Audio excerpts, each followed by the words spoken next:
choking in the night with this strange cough that. It just shows you're significantly. It shows you're significantly if you're refluxing. still choking at night, then yes. You're the significantly doctors have refluxing. mentioned an incline, so you imagine an angle of 45 degrees. So you How prop many yourself pillows up do you with your sleep with? pillows. 10.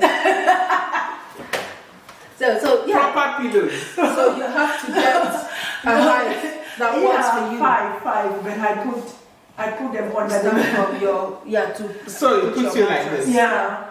So everybody is different. So that's what you have to work I out. think you what need works for you. to maximize your PPIs and then try the prokinetics to push the food. But then there's another problem now. There's the ranitidine is not available. Just like domperidone, they say it will kill you. That is People were not using available. it all this while. Suddenly, some research comes up from somewhere and it suddenly becomes dangerous. And you find yourself, you have nothing to use. Ranitidine is gone pots. Domperidone is gone pots. Cimetidine, you can. But not readily all available all the pharmacies time. have. So really and truly, if you're having reflux, you're really stuck with omeprazole or omeprazole and soprozole. or you and drink then milk can until you can drink milk Gaviscon nowhere. around it. Then you do the peptides, you do the renins, you do the whatever in this world, including milk. Another thing you mentioned, whether taking the PPIs long term will cause you problems.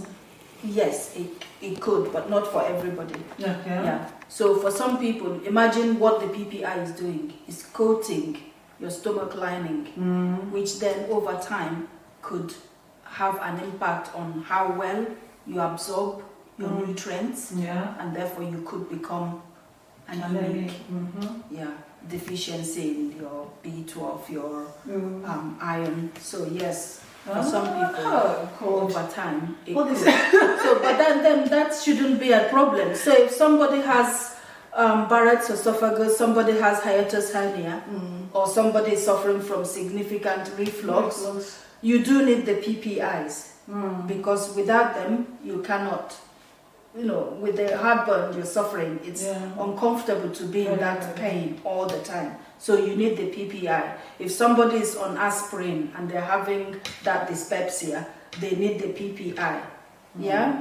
Or somebody has had a heart attack and they've got stent in, they need the aspirin, they need the PPI if they're having problems. So for those people, because they need those medications, you then will have to prescribe them the PPI. But then if you're having your annual checkup with your doctor, then yes, those things can be corrected. So if you have your yearly blood test and yes, you're a little bit anemia, provided the doctor have looked and make sure there is nothing else and it's simply down to the side effect of the PPI, then yes, you can top up your level. Make sure then you have your iron-rich food. Make sure then that you have maybe, 2-3 months course of iron supplements just to top up. Or just have a multivitamin every day as part of your routine.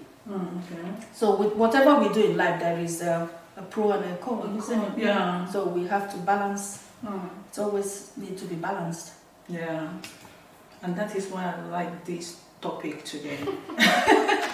It's like it's not all doom. Oh my goodness, thank you so much, doctors, our amazing doctors, intelligent and well, and how many years of experience, honestly, they have equipped us with a lot of information. Information is power. Thank you so much, our amazing doctors. Something just came to mind. Could I just add on to this is possible complications. I don't think we've mentioned it lightly. Where somebody with chronic reflux, somebody with Barrett's esophagus, over time, you then are at a risk of bleed. We talked about cancer, we mustn't forget. So somebody is coming to you with unexplained weight loss. They're eating well, but they're losing weight. So you're thinking, especially somebody over the age of 50, then cancer is something you would always have to make sure you looked for. With someone that's known to have Barrett's esophagus, and when I'm saying Barrett's esophagus, I think we mentioned it already, the stomach lining is much tougher tissue to withstand the effect of the chronic acid content within the stomach. Where then you're getting that constant reflux, that back flush, that lining extends to the more delicate area of the esophagus, which then over time that can then become cancerous. Wow. Then you end up with your esophagus, cancer of the esophagus, cancer of the stomach. So, and common presentation, abdominal pain, indigestion, you're burping, you're having heartburn, you're losing weight. Right. And if it progresses further, the person have developed the strictures from the scarring, they're struggling to swallow. So they're eating, they're trying to swallow their food, but it's like they can feel it. It's getting stuck, and they have to cough, they have to drink to try to swallow multiple times to push it down. So these are all warning signs. Iron deficiency, again, we do a blood test, somebody is deficient in iron. So we know, us professionals, iron deficiency is a symptom. It's not a condition. You have to look for what is causing that iron deficiency.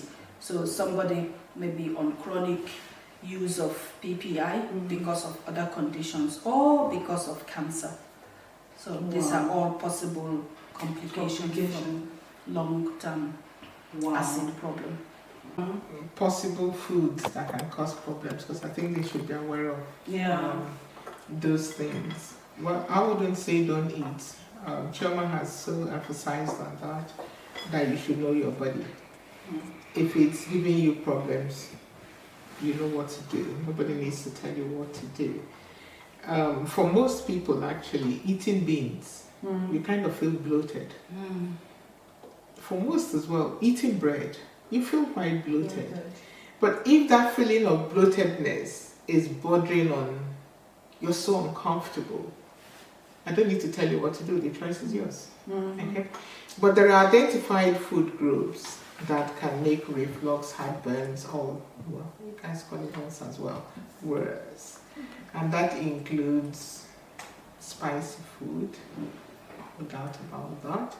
Alcohol, cigarettes is an offender, whether you like it or not. It's an offender. Garlic, onions, fried food, when it's quite greasy. I mean, the whole list is quite a lot. But the most important thing is, once you identify what you think that gives you problems, I believe the first thing you need to try is eat whatever that food is very slowly, not late into the evenings. And between eating and sleeping should not be less than 3-4 hours.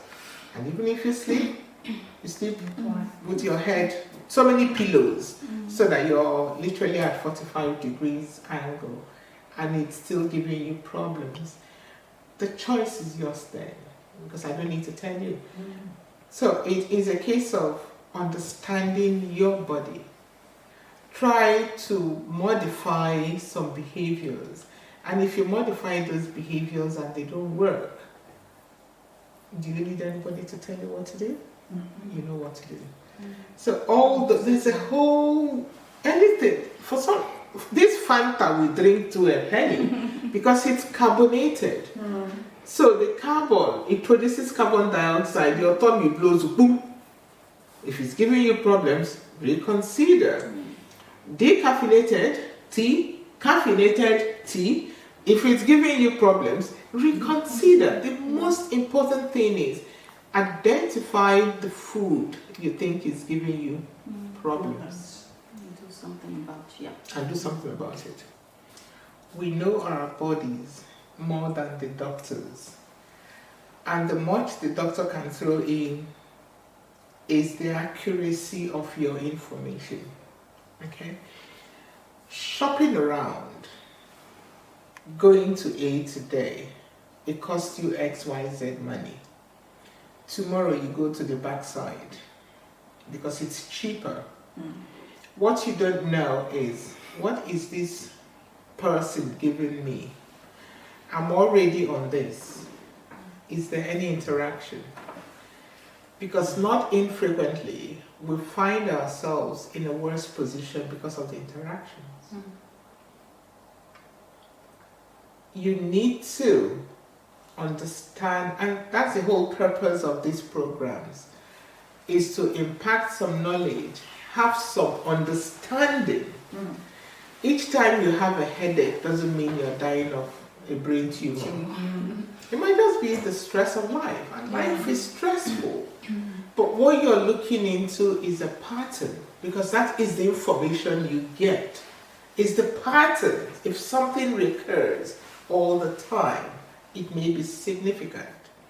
If it's a one-off, there's nothing to it. So don't chase shadows with one-off situations. Look for patterns. For professionals as well, there should be a degree of sincerity in what we do. Yeah. I know that that's how incomes are made, but at the same time, we are dealing with human lives. Life's generally very hard for each and every one of us. Whatever part of the woods you think you are in, life is hard. And I appreciate we're Nigerians. Most of us in Nigeria, to say that it's tough is an understatement. But in the majority of our ailments that we have, there are simple solutions to it if we had enough information to give us that wisdom. Some can be prevented. So that is why these programs, we keep recording it to impact you with enough knowledge. If you have questions, please go onto that Facebook page and ask your questions. We are ever so willing to address it. You don't have to go to a doctor for a headache all the time. But these are significant signs you can have with a headache that will make you seek help. Because most times life is stressful back home. The sun is awful, to put it mildly. And then most of us are dehydrated because we sweat pocket loads. And when we're dry, what do we have? We have a headache. So all we really need is to drink more of those sachet waters to hydrate ourselves, and you see that the headache will subside. Bearing in mind that a degree of headache is acceptable as well. So there are little things just to impact a bit of information and wisdom, that not everything I run to the doctor, because going to the doctor means you're going to pay money. And our psych says that you go to the doctor, they must give you medicine. Not necessarily so. If you understand your body and understand what you're going through, then you know what is something that you can move aside and what is significant that you need to take forwards. So really, bringing it to the case of ulcer, there are certain foods that can cause ulcer. And I'll end this by saying simple things you can adapt. Please, needle, Kerrygold is as good as an antacid. Mix it and drink it regularly. There's gala, even if it's half gala or 1/4 gala that you eat regularly. There's, oh my God, I go back home to Nigeria, I eat menu on the streets. There's sweet, but not the genetically modified one I eat here. But you eat sweet banana, organic, from the farm. You have shower shop. You have oranges on the street. Eating those things regularly neutralizes the acid content of the stomach, because the whole dyspepsia, the whole heartburns, okpodogi n'obi, okpodogi here, it is the same process, but you think it's a different illness. It's the same process. All it's telling you is that tube that goes from here to here. It depends at what level the acid goes back up. That's the symptoms you're describing, but the treatment for it is the same thing. So it's just having that information. Key things: eat frequently.